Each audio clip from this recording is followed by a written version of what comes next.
ತಾಯಿ ಭಾಗ್ಯವಂತಿ. ಬರೀ ಕಷ್ಟದ ಕಣ್ಣೀರಿನಲ್ಲಿ ಜೀವನ ಕಳೆಯುವುದಾಗಿದೆ ನನ್ನ ಬಾಳು. ಮಗನ ವಿದ್ಯಾಭ್ಯಾಸಕ್ಕಾಗಿ 1 ಲಕ್ಷ ಸಾಲ ಮಾಡಿದ್ದೆ. ಮರಳಿ ಕೊಡುವ ಅವಧಿ ಮುಗಿದು ಹೋಗಿದೆ. ಈಗ ನನ್ನ ಹತ್ತಿರ 1 ಬಿಡಿ ಕಾಸು. ನಾನು ಏನು ಮಾಡಲಿ ತಾಯಿ?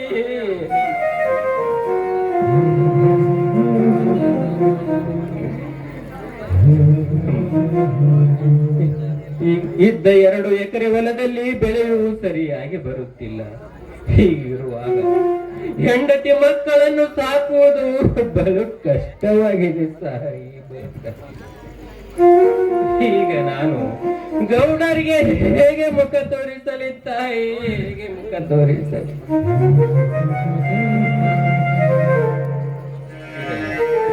ಯಾವುದೇ ಕಷ್ಟ ಬಂದರೂ ನನಗೆ ಬರಲಿ, ನನ್ನ ಹೆಂಡತಿ ಮಕ್ಕಳಿಗೆ ಯಾವ ಕಷ್ಟವೂ ಬಾರದು. ಸೀತಾ, ಸೀತಾ,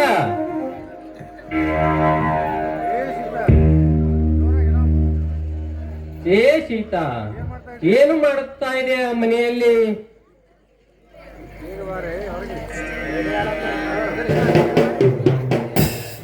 ಬೇಗನೆ ಬಾ ಸೀತಾ, ಏನು ಮಾಡುತ್ತೀರ ಮನೆಯಲ್ಲಿ?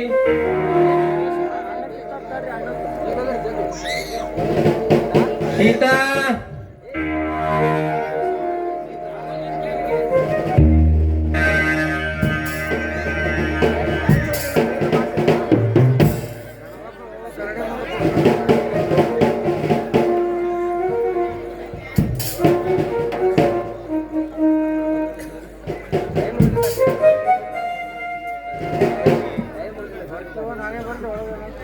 ಸೀತಾ, ಹೊರಗೆ ಬರುತ್ತೆ. ನಾನೇ ಮನೆಯಲ್ಲಿ ಬರಲಿ? ಏನು ಮಾಡುತ್ತೀರಿ ಮನೆಯಲ್ಲಿ?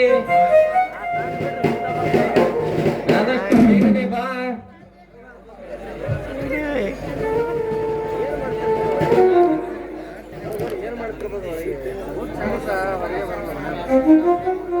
ಸೀತಾ, ಏನು ಮಾಡುತ್ತಿರಬಹುದು ಮನೆಯಲ್ಲಿ? ಸಮಯ ಬಹಳ ಆಗಿದೆ, ಮನೆಯಲ್ಲಿ ಮಕ್ಕೊಂಡಿರ್ಬೋದು. ಎಬ್ಬಿಸ್ಕೊಂಡ್ ಬರ್ತೇನೆ ನೋಡು.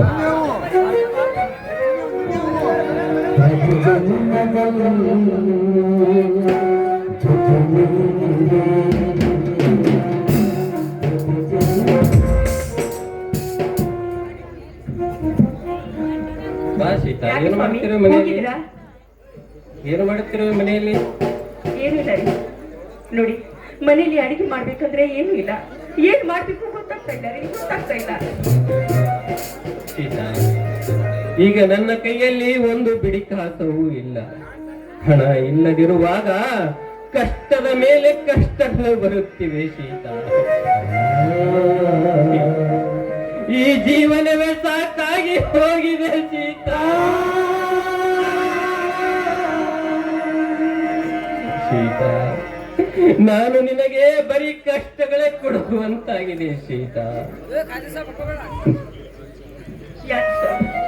ದಯವಿಟ್ಟು ಇಂತ ಮಾತಾಡಬೇಡಿ, ನೀವು ದಯವಿಟ್ಟು ಹೀಗೆಲ್ಲ ಮಾತಾಡಬೇಡಿ. ನೋಡಿ, ನೀವು ನನ್ನ ಪಾಲಿಗೆ ದೇವರು, ನಿಮ್ಮ ಕೈ ಹಿಡಿದ ಸೌಭಾಗ್ಯವತಿ ನಾನು.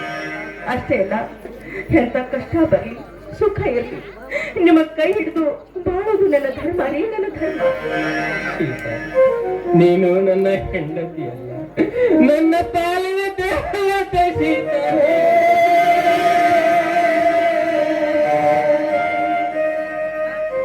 ದುಃಖಿಸಬೇಡಿ ಸ್ವಾಮಿ, ದುಃಖಿಸಬೇಡಿ. ಎಂದಿದ್ರು ಎಂತ ಕಷ್ಟ ಇದ್ರು ನಾನು ನಿಮ್ಮ ಕೈ ಬಿಡುದಿಲ್ಲ, ನಿಮ್ಮ ಕೈ ಬಿಡುದಿಲ್ಲ.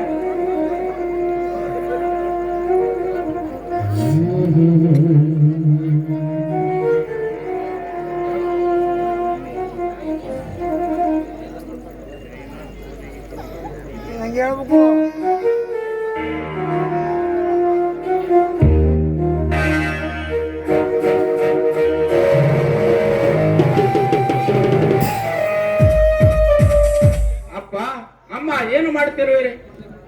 ಏನಿಲ್ಲಪ್ಪ, ಸುಮ್ಮನೆ ನಿಂತುಕೊಂಡಿದ್ದೇವೆ. ಅಪ್ಪ, ಅಮ್ಮ, ಏನು ನಿಮ್ಮಿಬ್ಬರಲ್ಲಿ ಗಂಡಿನ ನೀರು ಬಂದ ಹಾಗೆ ಕಾಣಿಸ್ತದಿಲ್ಲ? ಪರಶು, ಏನೂ ಇಲ್ಲಪ್ಪ. ಆ ದೇವೇಗೌಡ ಹತ್ರ ನಾವು ಸಾಲ ಮಾಡಿದೀವಿ. ಆ ಸಾಲ ತೀರಿಸುವ ಕಾಲ ಈಗ ಬಂದಿದೆಯಪ್ಪ. ಹೀಗಿರುವಾಗ ಮನೆಯಲ್ಲಿ ಅಡಿಗೆ ಮಾಡ್ಬೇಕಂದ್ರೆ ಏನೂ ಇಲ್ಲ, ಅದೇ ದೊಡ್ಡ ಚೇಂಜ್ ಆಗ್ಬಿಟ್ಟಿದೆ. ಹೌದಪ್ಪ. ಮನೆಯಲ್ಲಿ ಗೋಧಿ ಜೋಳ ದವಸ ಧಾನ್ಯಗಳು ತರಲು ಕೈಯಲ್ಲಿ ಹಣವೇ ಇಲ್ಲದಂತಾಗಿದೆ ಅಪ್ಪ ಅಮ್ಮ, ನಿಮ್ ಈ ಪುಂಡ ಹುಲಿ ಪರಶುರಾಮ ಇರುವ ತನಕ ನಿಮಗೆ ಯಾವ ಕಷ್ಟ ಬಾರದಂತೆ ನೋಡಿಕೊಳ್ಳುತ್ತೇನಪ್ಪ. ಇಷ್ಟು ವರ್ಷಗಳ ದಿನ ನೀವು ದುಡಿದು ನನ್ನನ್ನು ಸಾಕಿದ್ದೀರಿ. ಇನ್ನು ಮೇಲೆ ನನ್ನ ತೋಳಿನಲ್ಲಿ ಶಕ್ತಿ ಇರುವ ತನಕ ನಿಮ್ಮಿಬ್ಬರನ್ನು ನಾನು ಸಾಕುತ್ತೇನಪ್ಪ, ಸಾಕುತ್ತೇನೆ. ತಿನ್ನಲು ನಮ್ಮ ಹೊಟ್ಟೆಗೆ ಅನ್ನವಿಲ್ಲದಿದ್ದರೂ ಪರವಾಗಿಲ್ಲಪ್ಪ. ಮೊದಲು ಆ ದೇವೇಗೌಡ ಕೊಟ್ಟ ಸಾಲ ಬಡ್ಡಿಯನ್ನು ಆದಷ್ಟನೇ ಬೇಗ ತೀರಿಸಬೇಕಪ್ಪ. ಅವನು ಮೊದಲೇ ಬಹಳ ಕೋಪಿಷ್ಟ, ಗೋಮುಖ ವ್ಯಾಘ್ರವಿದ್ದಂತೆಪ್ಪ. ಆಯ್ತಪ್ಪ, ನಾನು ಆ ದೇವೇಗೌಡನ ಸಾಲವನ್ನು ತೀರಿಸುತ್ತೇನೆ. ಆಯ್ತು ತಾನೆ? ಆಯ್ತಪ್ಪ, ಹಾಗೇ ಆಗಲಿ.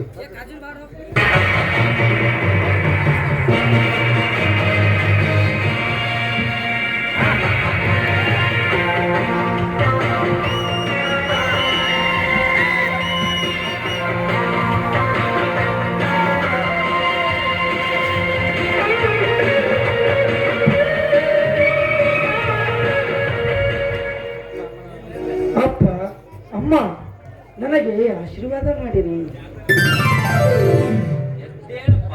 ಏನಪ್ಪ ಈ ನಿನ್ನ ವೇಷ? ಅಪ್ಪ, ನಾನು ಮೊನ್ನೆ ಪೊಲೀಸ್ ಎಕ್ಸಾಮ್ ಬರ್ತಿದ್ದೇನಲ್ಲ, ಅದು ಪಾಸ್ ಆಗಿದೆ. ನಿನ್ನೆ ತಾನೇ ನನಗೆ ಡ್ಯೂಟಿ ಆರ್ಡರ್ ಕಳಿಸಿದ್ದಾರೆ. ಇಂದು ನಾನು ಡ್ಯೂಟಿಗೆ ಜಾಯ್ನ್ ಆಗಿದ್ದೇನೆ. ರಾಜೇಶ, ನೀವ್ ಹೇಳ್ತಿರೋ ಮಾತನ್ನು ಕೇಳಿದ್ರೆ ಅದೆಷ್ಟು ಸಂತೋಷ ಆಗ್ತಿದೆ ಗೊತ್ತೇನೋ. ನೀ ನೌಕರಿ ಬಂದ್ರೆ ನಮ್ಮ ಈ ಜೀವನ ಬಂದಿರ್ತಾ ಇದ್ದಪ್ಪ, ಅಷ್ಟೊಂದು ಸಂತೋಷ ಆಗ್ತಾ ಇದೆ ನನಗೆ. ನಮ್ಮ ರಾಜೇಶ, ನಿನ್ನ ಪ್ರಯತ್ನಕ್ಕೆ ಪ್ರತಿಫಲ ಸಿಕ್ಕಿತು ನೋಡು. ಪ್ರಯತ್ನ ಪಟ್ಟರೆ ಏನು ಬೇಕಾದರೂ ಸಾಧಿಸಬಹುದೆಂದು ಮತ್ತೆ ಸಾಧಿಸಿ ತೋರಿಸಿದೆ. ನಿನಗೆ ಪ್ರಯತ್ನಕ್ಕೆ ಪ್ರತಿಫಲ ಸಿಕ್ಕಿತು. ನಿನಗೆ ಒಳ್ಳೆಯದಾಗಲಿ ತಮ್ಮ ರಾಜೇಶ. ಹೌದಲ್ಲ, ನಿನ್ನ ಮಾತು ಸತ್ಯವಿದೆ. ತಮ್ಮ ರಾಜೇಶ, ನೀನು ಈಗ ಪೊಲೀಸ್ ಆಫೀಸರ್ ಆದ ಮೇಲೆ ಬಂಡ ರಾಜಕಾರಣಿಗಳ ಜೊತೆ ಕೂಡಿ ಲಂಚಕ್ಕೆ ಕೈ ಹಾಕಬಾರದ ತಮ್ಮ. ಲಂಚ ಕೊಟ್ಟು ಮಂಚಕ್ಕೇರುವ ಈಗಿನ ರಾಜಕಾರಣಿಗಳ ಜೊತೆಗೆ ಸೇರಿ ಅವರಿಗೆ ಒತ್ತಿ ಬುದ್ಧಿ ಕಲಿಸುವ ನಿಷ್ಠಾವಂತ ಅಧಿಕಾರಿಯಾಗಬೇಕಪ್ಪ ತಮ್ಮ ರಾಜೇಶ. ಹೌದಪ್ಪ, ಅನ್ಯಾಯದ ಮಾರ್ಗಕ್ಕೆ ಬೇಡಿ ತೊಡಿಸಿ ನ್ಯಾಯದ ಮಾರ್ಗಕ್ಕೆ ಕೈ ಜೋಡಿಸಿ ನ್ಯಾಯದ ಪರವಾಗಿ ಹೋರಾಡಬೇಕು ನೋಡಪ್ಪ. ಅಪ್ಪ, ದುಡ್ಡಿನಿಂದ ಮನುಷ್ಯರನ್ನು ಕೊಂಡುಕೊಳ್ಳುವ ಈ ಕಾಲದಲ್ಲಿ ನಾವು ನಿಷ್ಠೆಯಿಂದ ಬದುಕಬೇಕೆಂದರೆ ಹೇಗೆ ಸಾಧ್ಯವಪ್ಪ? ಅಪ್ಪ, ನಾವು ನಿಷ್ಠೆಯಿಂದ ಕೆಲಸ ಮಾಡುತ್ತಿದ್ದರೆ ಆ ಬಂಡ ರಾಜಕಾರಣಿಗಳು ನಮ್ಮಂತ ನಿಷ್ಠಾವಂತ ಪೊಲೀಸ್ ಅಧಿಕಾರಿಗಳನ್ನು ನಡು ಬೀದಿಯಲ್ಲಿ ಕೊಲೆ ಮಾಡಿಸುತ್ತಿರುವಾಗ ನಾವು ಹೇಗೆ ನಿಷ್ಠೆಯಿಂದ ಕೆಲಸ ಮಾಡಬೇಕಪ್ಪ ಈ ಕರಾಳ ಕಲಿಯುಗದಲ್ಲಿ? ಹೌದಪ್ಪ ರಾಜೇಶ, ನಿನ್ನ ಮಾತು ನಿಜವಿದೆ. ಆದ್ರೂ ಕೂಡ ನೀನು ನೌಕರಿ ಮಾಡ್ತಿದೀಯಾ, ಆ ನೌಕರಿಯಲ್ಲಿ ಯಾವುದೇ ತೊಂದರೆ ಬಾರದಂತೆ ಹುಷಾರಾಗಿ ನೀನು ಕೆಲಸ ಮಾಡ್ಬೇಕಪ್ಪ. ಆಯ್ತಮ್ಮ, ನೀನು ಹೇಳಿದಾಗ್ಲೇ ಆಗ್ಲಿ. ಹಾ ಅಪ್ಪ ಅಮ್ಮ, ನಾನು ನಿಮಗೊಂದು ವಿಷಯ ತಿಳಿಸ್ಬೇಕು. ಏನಪ್ಪ ವಿಷಯ? ನಾನೊಂದು ಶ್ರೀಮಂತ ಹುಡುಗಿಯನ್ನ ಪ್ರೀತಿಸ್ತಾ ಇದ್ದೀನಿ. ಅವಳನ್ನೇ ಮದುವೆ ಆಗಬೇಕೆಂಬ ಕನಸನ್ನು ಕಂಡಿದ್ದೀನಿ. ರಾಜೇಶ್, ಏನು ಹೇಳುತ್ತಿರುವೆ ನೀನು? ಹೌದಪ್ಪ, ಇದೇ ಸತ್ಯ. ನಮ್ಮದೇ ಆದಂತ ಆಚಾರ ವಿಚಾರಗಳಿರುತ್ತವೆ. ಅದನ್ನೆಲ್ಲ ಮರೆತು ಯಾರನ್ನು ಕೇಳಿ ಈ ತೀರ್ಮಾನಕ್ಕೆ ಬಂದೆ ನೀನು?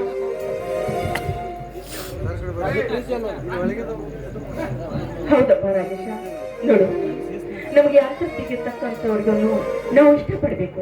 ಅದನ್ನು ಬಿಟ್ಟು ಯಾಕಪ್ಪ ಶ್ರೀಮಂತರ ಜೊತೆಗೆ ನಮ್ಮ ಸಹವಾಸ? ದಯವಿಟ್ಟು ಆ ತಪ್ಪನ್ನು ಮಾತ್ರ ಮಾಡಬೇಡಪ್ಪ, ಮಾಡಬೇಡ. ದಯವಿಟ್ಟು ಆ ಹೆಣ್ಣನ್ನು ಮರೆತು ಬಿಡು ನೀನು.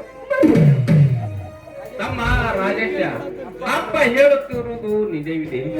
ಬಡತನ ಎಂಬ ಬಿರುಗಾಳಿಗೆ ಸಿಲುಕಿರುವ ನಾವು ಅದರಿಂದ ಹೊರಗೆ ಬರಬೇಕಾದರೆ ತುಂಬಾ ಕಷ್ಟವನ್ನು ಪಟ್ಟಿದ್ದೇವಪ್ಪ. ನೀನು ನೌಕರಿದಸ್ತ, ನಾನು ಹೊಲದಲ್ಲಿ ದುಡಿದು ಇಬ್ಬರನ್ನು ತಂದೆ ತಾಯಿಯನ್ನು ನೋಡಿಕೊಂಡು ಹೋಗೋಣಪ್ಪ. ನೀನು ಪ್ರೀತಿಸಿದಂತ ಹುಡುಗಿಯನ್ನು ಮರೆತು ಬಿಡುತ್ತಮ್ಮ ರಾಜೇಶ. ಏನಂದೆ? ಸಾಧ್ಯವಿಲ್ಲ. ನಾನು ಅವಳನ್ನು ಮರೆತು ಬಿಡುವುದು ಎಂದಿಗೂ ಸಾಧ್ಯವಿಲ್ಲ. ನನಗೆ ನಿಮಗಿಂತ ನಾನು ಪ್ರೀತಿಸಿದ ಹುಡುಗಿಯೇ ಹೆಚ್ಚು. ಅಂದ್ರೆ ಅಂದ್ರೆ ಏನು ನಿನ್ನ ಮಾತಿನ ಅರ್ಥ? ಎಲ್ಲರೂ ಬೇಡ ಅಂತ ಹೇಳಿದ್ರು ಕೂಡ ಆ ಹೆಣ್ಣನೆ ಮದುವೆ ಆಗ್ತೀನಿ ಅಂತ ಹೇಳ್ತಿದೆಯೇನೋ? ಅಂದರೆ ನನಗೆ ಇನ್ನು ಮುಂದೆ ನಿಮ್ಮ ಅಗತ್ಯವಿಲ್ಲ. ನನ್ನ ದಾರಿಯನ್ನು ನಾನು ನೋಡಿಕೊಳ್ಳುತ್ತೇನೆ. ರಾಜೇಶ, ಏನು ಹೇಳುತ್ತೀರಿ ನೀವು? ಸಾಕಿ ಬೆಳೆಸಿದ ತಂದೆ ತಾಯಿಯನ್ನು ಪ್ರೀತಿಗಿಂತ ನಿನ್ನೆ ಮೊನ್ನೆ ಬಂದವಳ ಮೇಲೆ ಪ್ರೀತಿ ಹೆಚ್ಚಾಯ್ತೇನೋ? ನೋಡು ರಾಜೇಶ, ತಂದೆ ತಾಯಿ ಬಂಧು ಬಳಗದವರ ಮಾತನ್ನು ಕೇಳದಿದ್ದರೆ ನೀನು ಒಂದಿಲ್ಲ ಒಂದು ದಿನ ತುಂಬಾ ಕಷ್ಟವನ್ನು ಅನುಭವಿಸಬೇಕಾಗುತ್ತದೆ. ನೋಡು ರಾಜೇಶ, ಎಷ್ಟು ದಿನ ಬದುಕಬೇಕು ಈ ಬಡತನದ ಬೇಗದಲ್ಲಿ? ನನಗೂ ಆಸೆಗಳಿಲ್ಲವೇ? ನನಗೂ ಕನಸುಗಳಿಲ್ಲವೇ? ನಾನು ಶ್ರೀಮಂತನಾಗಬೇಕು, ನಾನು ಹಣವಂತನಾಗಬೇಕು, ನನ್ನದೇ ಆದ ಸಾಮ್ರಾಜ್ಯದಲ್ಲಿ ರಾಜನಂತೆ ಬಾಳಬೇಕು. ಅದಕ್ಕಾಗಿ ನಾನು ನನ್ನ ದಾರಿಯನ್ನು ನೋಡಿಕೊಳ್ಳುತ್ತೇನೆ. ಇದು ನಿಮ್ಮ ದಾರಿಯನ್ನು ನೀವು ನೋಡಿಕೊಳ್ಳಿ. ರಾಜೇಶ, ಯಾಕೋ ಯಾಕೋ ಇಂತ ಮಾತಾಡ್ತಿದೀಯಾ?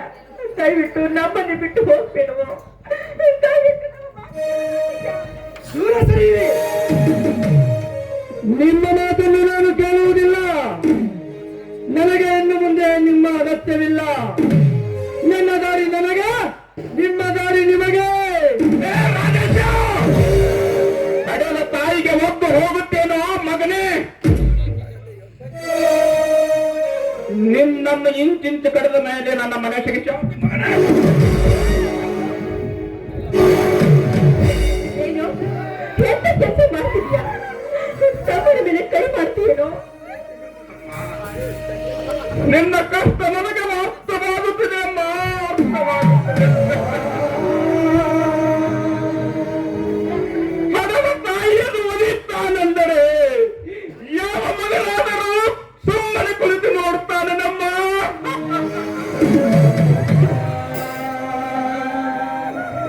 ಅಮ್ಮ, ನಿನ್ನ ಮನಸ್ಸಿಗೆ ನೋವಾಗಿದ್ದರೆ ಇನ್ನ ನನಗೆ ಹೊಡಿಯಮ್ಮ. ಆದರೆ ಇದಕ್ಕೋಸ್ಕರ ನನ್ನ ಮನ ಒಪ್ಪದಿದ್ದರೆ ನನ್ನ ಕೈಯಿಂದ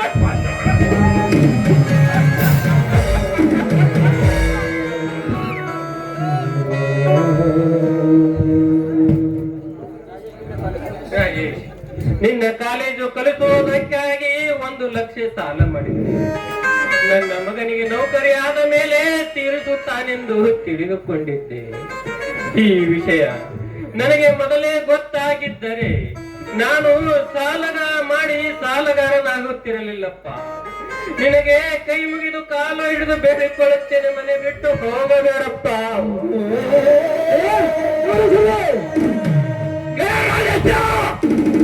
ಸಾಲ ಮಾಡುವಂತ ನಾನು ನಿಮಗೆ ಹೇಳಿದೆನ? ನೀವೇ ತಿನ್ನುವುದಕ್ಕೆ ಉಣ್ಣುವುದಕ್ಕೆ ಸಾಲವನ್ನು ಮಾಡಿ ಈಗ ಅದನ್ನು ನಾನು ತೀರಿಸು ಎಂದರೆ ಹೇಗೆ ಸಾಧ್ಯ? ನನ್ನ ಮಗನೇ, ನಿನ್ನ ವಿದ್ಯಾಭ್ಯಾಸಕ್ಕಾಗಿ ಲಕ್ಷಾನುಗಟ್ಟಲೆ ಖರ್ಚು ಮಾಡಿ ಕಲಿಸಿದ ತಂದೆ ತಾಯಿಗೆ ಒತ್ತು ಹೋಗುತ್ತೇನೋ? ಇಷ್ಟೆಲ್ಲ ನಿನ್ನಿಂದ ಹೊಡೆಸಿಕೊಂಡರು.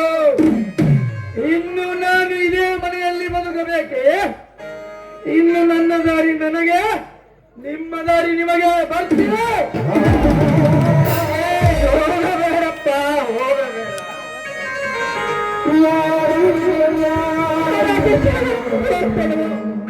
ದಯವಿಟ್ಟು ನನ್ನ ಮಾತು ಕೇಳು ರಾಜೇಶ.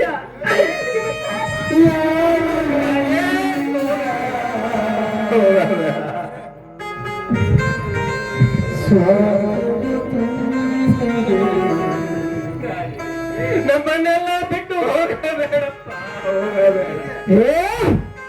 ಇಲ್ಲ, ನನಗೆ ನಾನು ಪ್ರೀತಿಸಿದ ಹುಡುಗಿಯೇ ಬೇಕು. ಹೇಳತಮ್ಮ, ನಾನು ನಿನಗೆ ಹೊಡೆದಿದ್ದೆ ಆದರೆ ನನ್ನನ್ನು ಕ್ಷಮಿಸಿಬಿಡು ರಾಜೇಶ. ನಮ್ಮ ಮನೆಯಿಂದ ಹೊರಗೆ ಹೋಗಬೇಡಪ್ಪಮ್ಮ, ಹೊರಗೆ ನನಗೆ ಹೊಡೆದು ತಪ್ಪು ಮಾಡಿದ್ದೀಯ.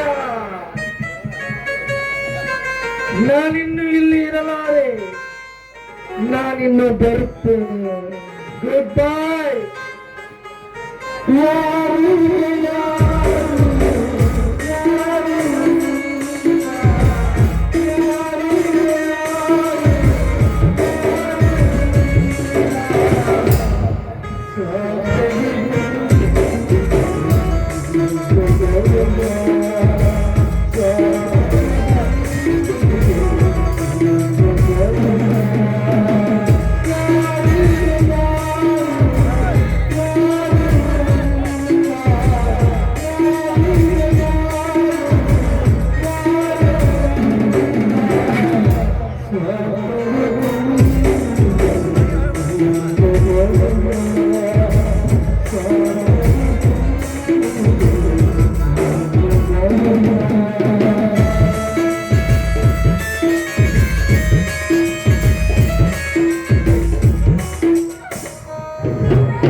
ಅಪ್ಪ ಅಮ್ಮ, ಅಳಬೇಡಿ ಅಮ್ಮ, ಅಳಬೇಡಿ.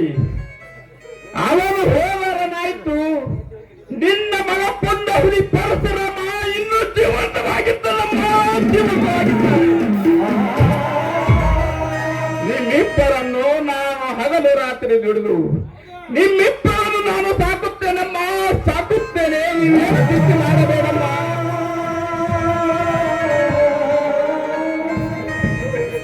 ಪರಶು, ಪರಶು, ಎಂಥ ಮಗನಪ್ಪ, ಎಂಥ ಮಗನು. ನಿನ್ನಂಥ ಮಗನನ್ನು ಪಡ್ಕೊಡುದ್ನಲ್ಲ, ನಾನು ಪುಣ್ಯ ಮಾಡಿದ್ನು, ನಾನು ಪುಣ್ಯ ಮಾಡಿದ್ನು. ಸೀತಾ, ಹೋದವರು ಹೋಗಲಿ ಬಿಡು ಸೀತಾ. ಆ ದೇವರು ನಮ್ಮ ಹಣೆ ಬರದಲ್ಲಿ ಏನು ಬರೆದಿರುತ್ತಾರೋ ಹೋದವರು ಹೋಗಲಿ ಬಿಡು ಸೀತಾ, ಹೋಗಲಿ.